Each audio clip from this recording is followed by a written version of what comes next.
नमस्कार दोस्तों, Radhe Radhe. Welcome back to your YouTube channel हमारी संस्कृति हमारी धरोहर। दोस्तों, सोमवती अमावस्या के दिन विशेषतया पूजा श्री हरि विष्णु जी की होती है, जो कि साक्षात पीपल में वास करते हैं। इस दिन तुलसी जी की भी विधिवत पूजा की जाती है। अमावस्या के दिन पितरों की भी पूजा की जाती है, पितरों को तर्पण दिया जाता है। जिस दिन अमावस्या सोमवार के दिन पड़ती तो उसे सोमवती अमावस्या कहा जाता है। सुहागिन महिलाओं के लिए सोमवती अमावस्या का पूजन करवा चौथ के पूजन से कम नहीं है। ये करवा चौथ की तरह ही उनके जीवन में बहुत ही महत्वपूर्ण है। सोमवती अमावस्या का व्रत यदि कोई महिला पहली बार रखती है तो उसे पान, धान और हल्दी के साथ फेरी देनी होती है और पूजन का सारा सामान उसके मायके से आना चाहिए। हो सके तो ये पूजन पहली बार मायके में ही रखा जाए। यदि आप मायके जाके पूजन नहीं कर सकते हैं तो वहाँ से आपके लिए पैसे आ जाएं और सामान आप यहीं पे ससुराल में खरीद कर भी या जहाँ आप रहते हैं वहाँ खरीद कर आप पूजन कर सकती हैं। सोमवती अमावस्या के व्रत का जब उद्यापन किया जाता है तो इसकी फेरी नमक से लगाई जाती है। आप खड़ा नमक भी ले सकते हैं, 108 की गिनती में लेना चाहिए। आप पिसा नमक भी ले सकते हैं, उसकी 108 पुड़िया बना लें। आप फेरी 54 भी लगा सकते हैं, 27 भी लगा सकते हैं अगर आप 108 फेरी नहीं लगा सकते हैं तो। पहली फेरी पान, धान और हल्दी से लगाने के बाद फिर आप किसी भी खाद्य सामग्री से अथवा सुहाग की सामग्री से भी फेरी लगा सकते हैं, लेकिन वो संख्या में 108 ही होनी चाहिए सामग्री। आप 2 तरह की सामग्री भी ले सकते हैं फेरी लगाने में, 54 की संख्या में। जैसे आज मैं ये फेरी लगा रही हूँ तो इसमें मैंने मूंगफली के दाने ले लिए हैं और टॉफ़ीज़ ले लिए हैं। तो आप आधी आधी की संख्या में भी 2 वस्तुएं ले सकते हैं, उनसे फेरी लगा सकते हैं। फेरी लगाने के बाद इस सामग्री को आप पेड़ के नीचे भी छोड़ सकते हैं या खाद्य सामग्री तो बच्चों में बांट दें, लेकिन ध्यान रहे कि आपको ये सामग्री नहीं ग्रहण करनी है, ना परिवार वालों को ये सामग्री देनी है। इस वस्तुओं का दान किया जाता है। सोमवती अमावस्या के दिन हमें रुई का प्रयोग नहीं करना चाहिए, रुई को टच भी नहीं करना चाहिए। इसलिए हम कच्चे सूत से 108 बाती बनाते हैं और 108 बाती का दीपक तिल के तेल में अथवा देसी घी में श्री हरि विष्णु के सामने जलाते हैं, जो कि साक्षात पीपल के पेड़ के नीचे वास करते हैं। मेरे इसी चैनल पर सोमवती अमावस्या की कथा के वीडियो का लिंक भी मिल जाएगा। यदि आप पीपल के पेड़ के नीचे पूजा ना कर सकें तो तुलसी जी के सामने पूजा कैसे करनी चाहिए उसका वीडियो भी आपको मेरे इस चैनल पर मिल जाएगा। तो दोस्तों, आज के इस वीडियो में हम देखेंगे कि सोमवती अमावस्या के दिन पीपल के पेड़ के नीचे हम पूजन किस प्रकार करें। यदि आप पहली बार ये पूजन करने जा रही हैं तो आपको ये फेरी पान, धान और हल्दी के साथ देनी है। यदि आप हमेशा से बहुत दिनों से इसको कर रही हैं तो आप किसी भी खाद्य सामग्री से यहाँ पे फेरी दे सकती हैं। सबसे पहले हमें पीपल के पेड़ के नीचे आकर उस जगह को साफ करना है। वहाँ गंगा जल से थोड़ा सा वहाँ पे छिड़क लें और सफाई कर लें। फिर वहाँ पर आपको आटे और हल्दी से अष्टदल कमल बनाना है। कुछ लोग यहाँ पर अनाज की ढेरी से भी बनाते हैं। ये पूजा श्री हरि विष्णु जी के लिए है, तो इस पूजन में हम चावल का प्रयोग नहीं करते हैं, अक्षत का प्रयोग नहीं करते हैं, तिल अथवा गेहूं का प्रयोग करते हैं। यहाँ देखिए, मैंने जो रंगोली या अष्टदल कमल बनाया था उसके ऊपर मैंने एक मिट्टी का कलश रखा है। मिट्टी के कलश के अंदर मैंने सुपारी, लौंग, इलायची, दूर्वा, हल्दी, रोली और कुछ गेहूं के दाने डाले हैं और एक 10 रुपए का सिक्का भी डाला है। कलश के ऊपर जो मिट्टी का पात्र रखा उस पर मैं गेहूं भरूंगी। यहाँ हम अक्षत का प्रयोग नहीं कर रहे हैं। कलश पर मैंने स्वास्तिक बनाया, उसके घट पर मैंने मौली बांधी है। इस कलश को पूजन के बाद हम यहीं पे छोड़ के चले जाते हैं। कलश पर मैंने यहाँ पे अशोक के पत्ते भी लगाए हैं। आप 5, 7, 11 की संख्या में पत्ते लगा सकते हैं। अब कलश के बगल में ही हमने पान के पत्ते के ऊपर सुपारी पर कलावा लपेट कर गणेश जी को स्थापित करा है और गोबर से वहाँ पे गौर माता बना के रखी है। ये कच्चे सूत से मैंने 108 बाती बनाई है। इसके लिए आपको कच्चा सूत लेना होगा। ये मेरे हाथ में कच्चे सूत का गोला है। ये लंबा भी मिल जाता है आपको कच्चा सूत और गोल भी मिल जाता है। तो इसमें जो धागा लपटा है उसमें 3-3 बातियां हैं। तो इन 3-3 बातियों वाले एक एक धागे को हमने 36 बार लपेटा है। 36 बार लपेटने पर 108 बाती का हमारा ये दीपक बन जाता है। पूजन में सर्वप्रथम हमने दीपक को प्रज्वलित करा है। अब हम पीपल वृक्ष के चारों तरफ जल से एक फेरी दे रहे हैं। आप जल से 8 फेरियां भी दे सकते हैं, लेकिन मैं यहाँ पर एक ही फेरी दूंगी। उसके बाद पूजन शुरू करूंगी। धूप दीप जलाने के बाद 3 बार जल को ऊपर से घुमाया जाता है उनको शुद्ध करने के लिए। फिर अपना हाथ धोकर शुद्ध हो जाते हैं। अब यहाँ हम गणेश जी और गौरी जी को स्नान करवा रहे हैं। यहाँ कलश को भी हम स्नान करवा रहे हैं। हम पीपल के पेड़ की भी पूजा करेंगे। उनको भगवान श्री हरि विष्णु का रूप मानकर उनको हम जल चढ़ा रहे हैं। क्या हम सोमा माता का भी सिंदूर से एक चित्र अंकित कर लेंगे पेड़ पे और उनकी भी विधिवत पूजा करेंगे। सोमा माता महासती थी और भगवान विष्णु की बहुत प्रिय थी। अब हम कच्चे गाय के दूध मिश्रित जल से पीपल के पेड़ को सींच रहे हैं।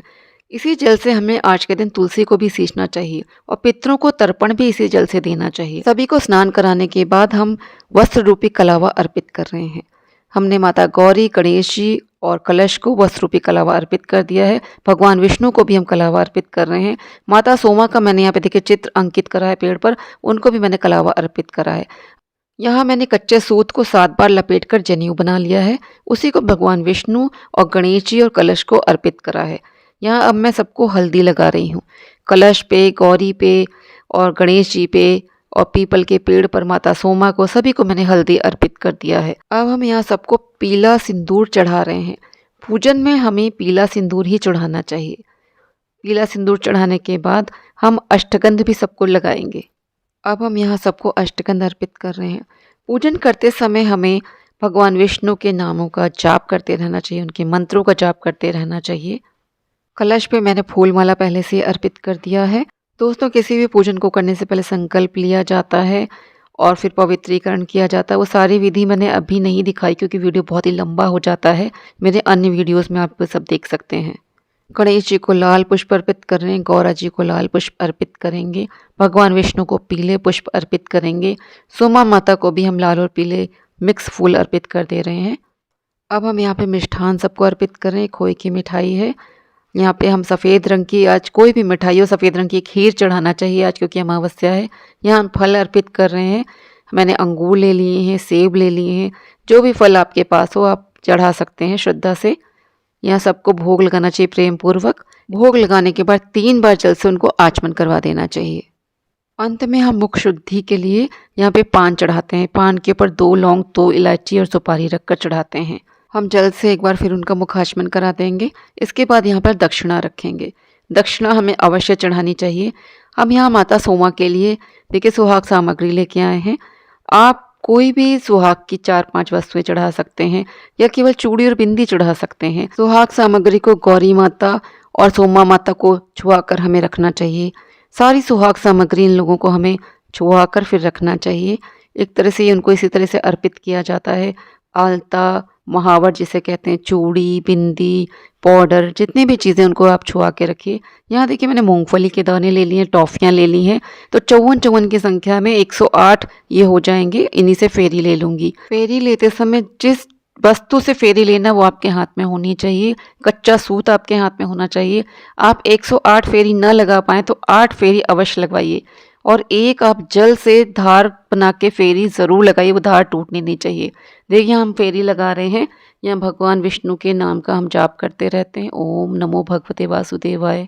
हर बार फेरी लगाने के बाद आप एक वस्तु को पीपल के पेड़ के नीचे रखती जाएंगी। इस तरह से अगर आप 8 बार फेरी लगा रही हैं तो आपको वस्तुएं 8 बार में वहाँ पर छोड़ देनी है।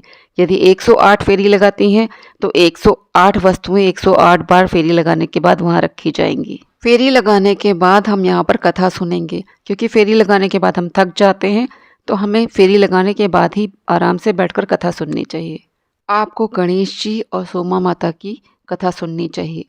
हमें कथा सुनने के बाद हाथ जोड़कर भगवान विष्णु को प्रणाम करना चाहिए। यहाँ जितने भी देवी देवता हैं, कलश में हैं या माता गौरा हैं, गणेश जी हैं, माता सोमा हैं, इन सब से हमें प्रार्थना करनी चाहिए कि हम सदा सुहागन रहें। हम जब भी यहाँ से धरती से जाएं तो हम सुहागन होकर ही जाएं। हमारे पति को आप लंबी आयु दें, अपना आशीर्वाद हमें दें। हमसे जो भी भूल हुई हो पूजन में उसे क्षमा करिए। मैं यहाँ पे जो भी सुहाग सामग्री अर्पित कर रही हूँ इन पर मेरा अधिकार सदा बना रहे। मैं इस दुनिया से सदा सुहागन होकर ही जाऊँ और मेरे पति को हमेशा स्वस्थ रखिए। कथा सुनने के बाद हाथ में जो आपने पुष्प और गेहूं के दाने लिए थे उनको वहीं पेड़ के नीचे आप चढ़ाकर चले आएंगे। अंत में वहां पर कपूर से आप आरती कर लीजिएगा। गणेश जी की, गौरी जी की, विष्णु जी की, इन सब की आरती कर लीजिएगा। 3 बार घूम जाइएगा अपने स्थान पर, फिर जल से शुद्धिकरण करके आरती प्रभु को दिखा दीजिएगा। आप भी आरती ले लीजिएगा। कलश और दीपक वहाँ जो आपने जलाया वो वहीं पे रहेगा। यहाँ पे देखिए जो भोग प्रसाद होगा, खाने की वस्तुएं हैं, वहाँ पे सबको वितरित कर दीजिएगा। थोड़ा प्रसाद आप ले लीजिएगा, सुहाग की कुछ सामग्री आप ले लीजिएगा, बाकी सामग्री आप वहीं पे दान कर दीजिएगा, या आप किसी धोबन को भी दे सकते हैं, प्रेस वाली को भी दे सकते हैं। देखिए सुहाग कैसे लेते हैं, जितने बार आप सिंदूर वहाँ पे सोमा धोबन को चढ़ाते हैं या गौरी जी को चढ़ाते हैं, उतनी बार ही सिंदूर आपको अपने आंचल से अपनी मांग में भरना होता है। मैंने 3 बार चढ़ाया था सिंदूर, तो मैं 3 बार अपने आंचल से अपनी मांग में सिंदूर भर रही हूँ। इसको सुहाग लेना कहते हैं। वहीं पे देखिए मुझे कोई एक महिला मिल गई सुहागन, तो मैंने उनको कुछ सामग्री दे दिया है। थोड़ा सामग्री मैं ले लूँगी, दक्षिणा भी दे दिया है। खाने पीने की सामग्री भी मेरे को वहाँ पे बहुत लोग मिले थे, तो उन सबको बांट दिया है।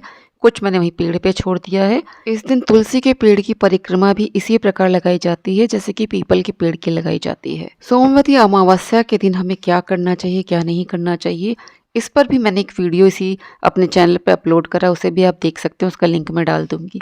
तो दोस्तों आज का वीडियो मैं यहीं पे समाप्त करती हूँ। वीडियो में दी गई जानकारी यदि आपको उपयोगी लगती है तो वीडियो को लाइक करें, शेयर करें, इससे हमें प्रोत्साहन मिलता है हम और वीडियो बनाएं। अपने नेक्स्ट वीडियो में आपसे फिर मिलूंगी। जय श्री कृष्णा, जय श्री राधे।